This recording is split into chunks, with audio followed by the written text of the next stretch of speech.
everyone. Hello, I'm Todd Milbury with NADA. Thank you, everyone, for joining us today.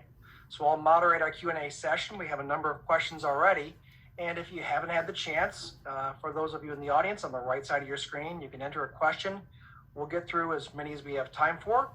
Those that I don't get a chance to ask or you have answered, I'm going to pass these along to Buick GMC for follow-up. So let's get started. And there's a big topic. I actually asked this in the Chevy meeting. I want to ask you, this chip shortage, what does it mean for your brands? What does it mean for your production, your dealers, and the programs they have tied to, getting vehicles?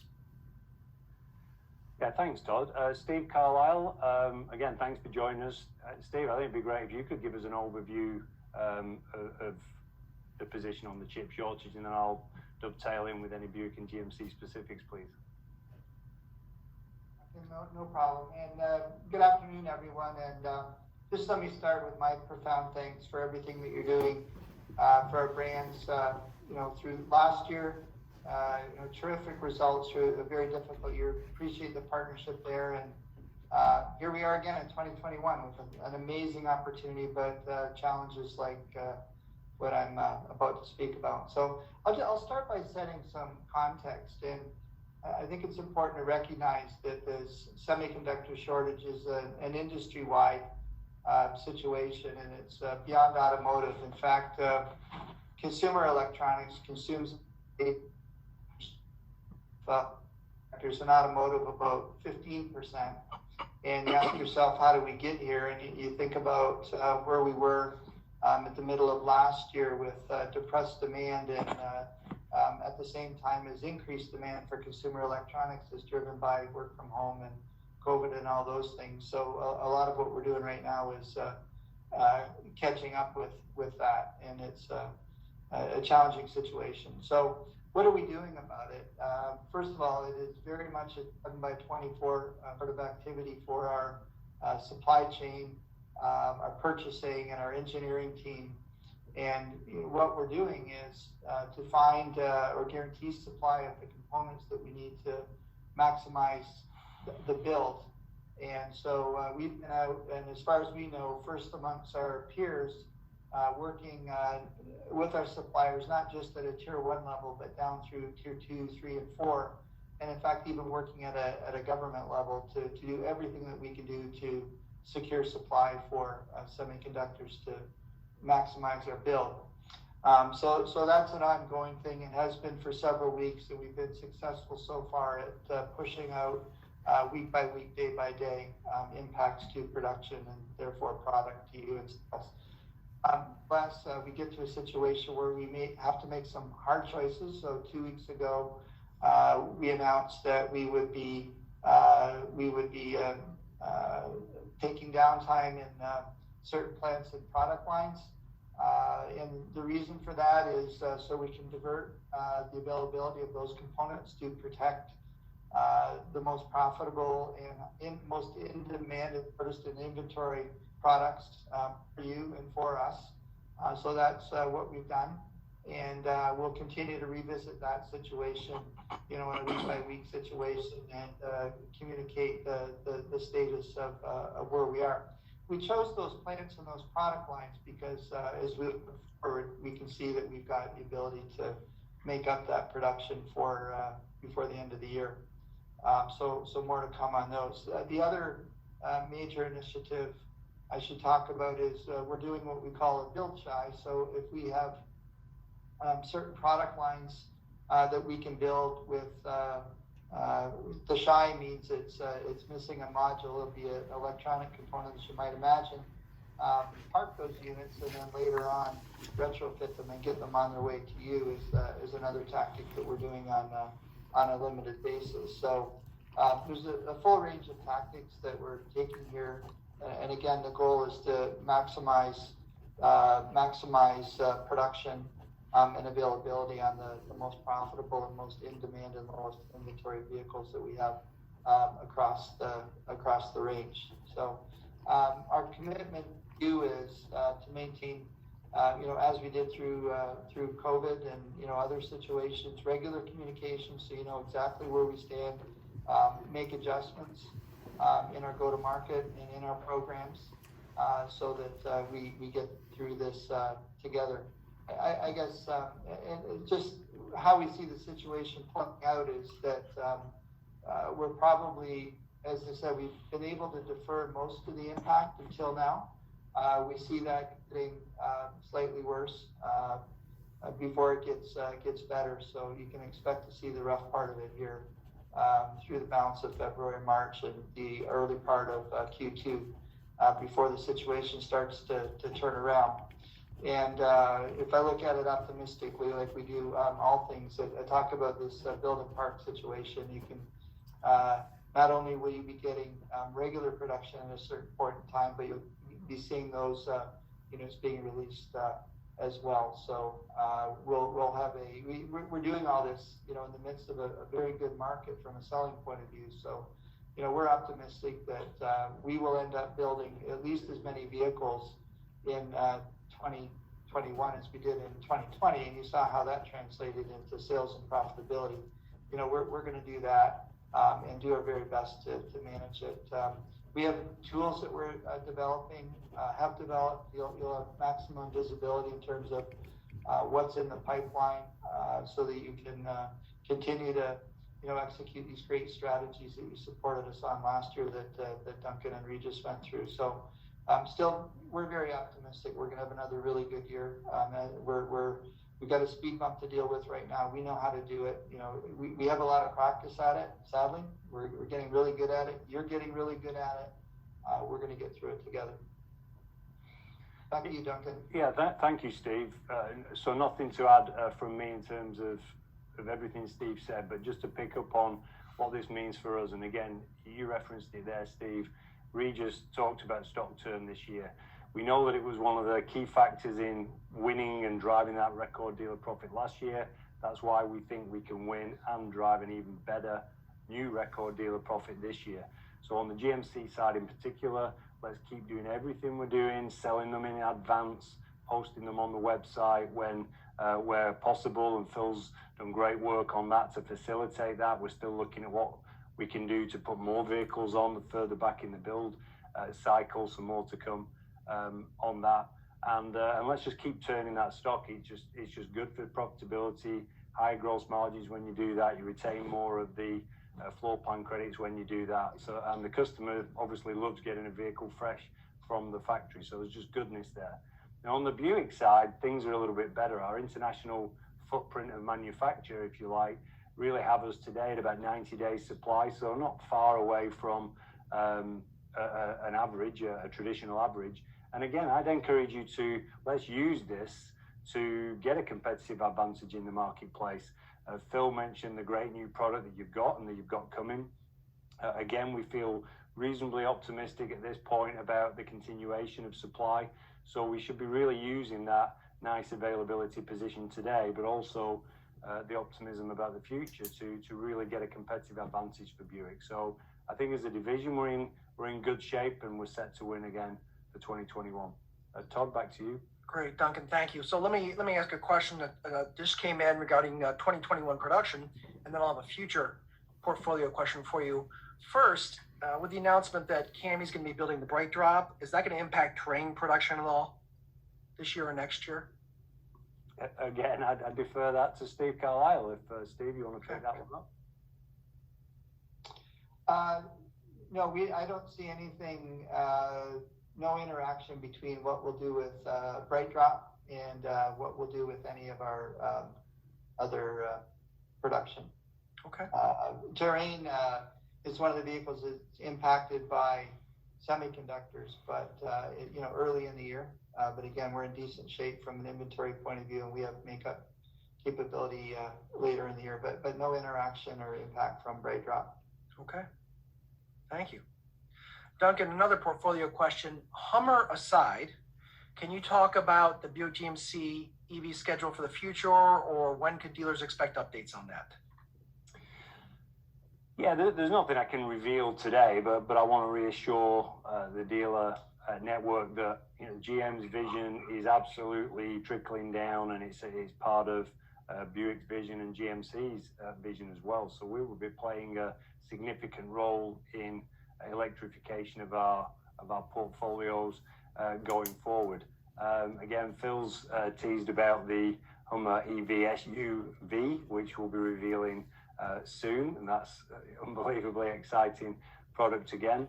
But again, just watch this space, but there will be a great portfolio of EVs coming to our dealers in the fullness of time. Okay, thank you. So let's talk a little bit about EV impact.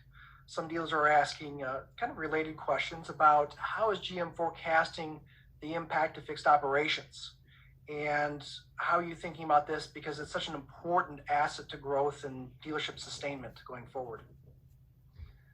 You're absolutely right. We say fixed coverage is a huge part of dealer profitability. John, thanks for joining us. Could you take that one, please?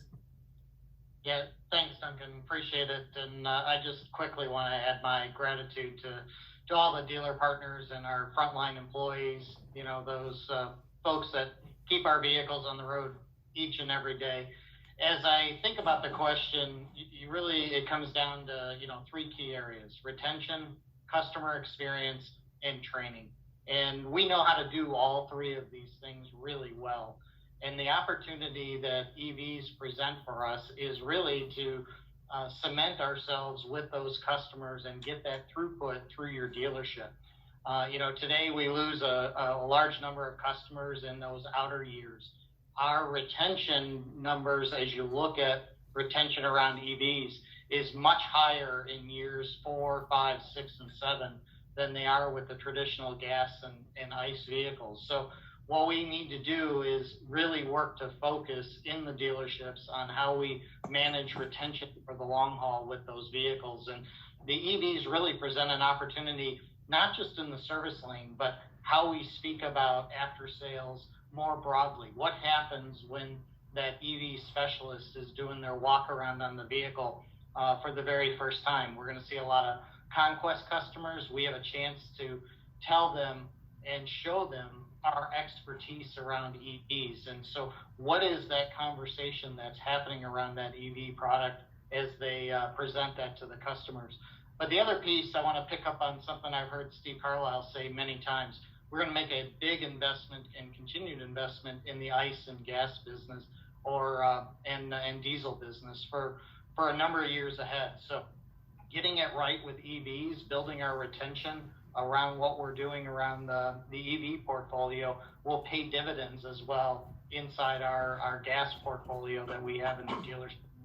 So it's an opportunity for us to really compound and take advantage of the expertise we have and retain those customers, get that engagement, and really build how we think about working with EVs in the after-sales space. We're working directly with many of our dealers on DFOB, talking directly with Todd Ingersoll around what other areas, what gaps do we have, and how do we think about that whole service experience that we need to put forward to really, again, lock those customers into our dealer partners for the long haul. And so that's the vision. We see it really as a big opportunity, and if we move first, it will pay dividends for all of you. Back to you, Duncan. Thank you. Thanks, John. Todd? John, thank you. Question came in kind of similar to what showed up during the Chevrolet meeting. It's a GM Financial question. And this dealer's aware of what GM Financial's been doing with floor plan dealers, but what are you doing to partner with non-floor plan dealers? Okay, Jonas, thanks for joining us. Over to you. Yeah, so similar question to what I got in the Chevy meeting, and so I'll be consistent in my response. We don't pick sides. We don't pick and choose who's on the team and who's not on the team. We certainly have an opportunity with our floor plan dealer population, in some cases that we don't have with our non-floor plan dealer population, meaning the continuity and the alignment in our objectives and in the business, and us working together and building a portfolio. And by doing that and having those relationships and that kind of depth in our interactions, it honestly provides some additional opportunity for us to provide to our to our floor plan dealers. one of the things that we certainly recognize as a huge opportunity for us and a need for us is to grow our loan penetration with both floor plan and non-floor plan dealers alike. So we worked really hard putting our heads together with the GM Dealer Executive Board, the sales service and marketing teams, and really tried to introduce programs that are much more balanced than maybe they have been in the past. That work for dealers, work for DMF, work for GM, work for consumers. So we don't draw lines between those programs that we offer. Our combo rate program is designed to drive traffic in stores with subvented rates that can be combined with cash. Great customer-facing offer. Our promo rate program is designed to provide competitive rates combined with lucrative dealer finance income opportunities. So again, those programs are available to all dealers, floor plan, non-floor plan dealers alike. One of the things we are working on, and you'll hear more about by the end of the month, is we have an opportunity, we believe, to support your used car sales. And so here in the next week or so, you'll hear more about a program that we'll be introducing to incentivize non-floor plan dealers on their used car business. And, we believe that between your engagement on those new programs and this opportunity with this youth program, that we can build more confidence in our ability to serve your needs in a broader capacity if we're not doing that today, which we hope opens up the door for you to consider floor planning with GMF and all the value that provides, which, as we've talked before, is more than just rate and rate alone. It also involves kind of the total value proposition that we provide beyond just the basic blocking and tackling of lending. It's the other benefits that we provide, mainly all the good hard work we put into working with the dealer councils and revitalizing or revamping, re-engineering our dealer dividends program that has certainly been well received dating back to April. And that offer is still on the table today to engage in discussions around floor plan and the opportunity you may have with your store.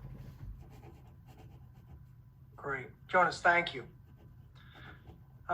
Duncan, a question now actually about parts here, and actually relates to Envisions. A dealer notes that they're having some trouble getting parts out of China for 2020 and older Envisions. And the point is that with the relationship the U.S. has with China, do dealers or customers have anything to be concerned about in the long-term aspects of servicing and looking after customers? Again, if I could hand that to John Roth, please. Yeah, thanks, Duncan. We've been looking at the whole overall back order process, and through the whole pandemic, it's been a bit of a challenge having workers show up and changes in supply chain and logistics, and making a big investment where we can to fly parts in as opposed to using containers. There is some yards around the country that are backed up just due to personnel shortages, offloading containers of various parts that are shipping around the globe. But we are investing right now from a supply chain, looking for those opportunities to build ahead. Steve talked about the semiconductor, the chip shortage. We're looking at this as an opportunity to advance our production, utilize the plants that are running out there to get ahead of some of these back orders. And so while the state isn't perfect, we are down about 65% from the peak of back orders. And the good news is many of you use the SPAC system today. We're actually in better shape on SPAC now than we were coming out of the strike. SPAC cases peaked at about 40,000 or so units coming out of the strike, and we're right around 18,000 SPAC cases right now, which our normal run rate is 10 to 14, just because of the number of needed parts that come through the system on any given day. So working hard to make sure the customer experience is right. I'd encourage you, if you are running into a specific customer-related issue, elevate that through your district team up through their regional director, and I guarantee you that Marquise or Dave Marsh or myself will get involved with it directly. We'll make sure that we do everything we can to get that customer, your customer, back on the road. Yeah, thanks, John. And just to add to that, and going back to the question, there shouldn't be any specific reason Envision parts availability is worse. The volumes are going to ramp up on the new vehicle sales side, as Phil was outlining. We're really confident about the vehicle, and it is critical we get that parts supply good, on time, providing a great customer experience going forward. So be very focused on that. Todd, back to you. Thank you. I will share one comment from a package of comments that came in, and we'll have time for one more question before I turn the meeting to close. And simply, I've sat in these meetings for a number of years, and it might not be a General Motors franchise meeting without an EBE SFE comment. I will simply tell you that dealers are writing in with some nice suggestions, probably to share with your dealer council, about improvements related to CSSR and IMR that are well worth looking at. So you'll see those. Probably not time to get into that here. Probably the last question I have goes back to GM Financial. And can you comment on some of your performance metrics, especially contracting times, because that seems to be a pain point? Yeah, we obviously took the brunt of the hit following the huge year end that the network had. And that's obviously a good problem, a good place to be in. From a servicing standpoint, obviously, some things were revealed to us in terms of our capacity to handle that kind of volume coming through. And we've worked to correct those. I think, in short order, we got things turned back around and back on track in terms of delivering on our services from a funding standpoint.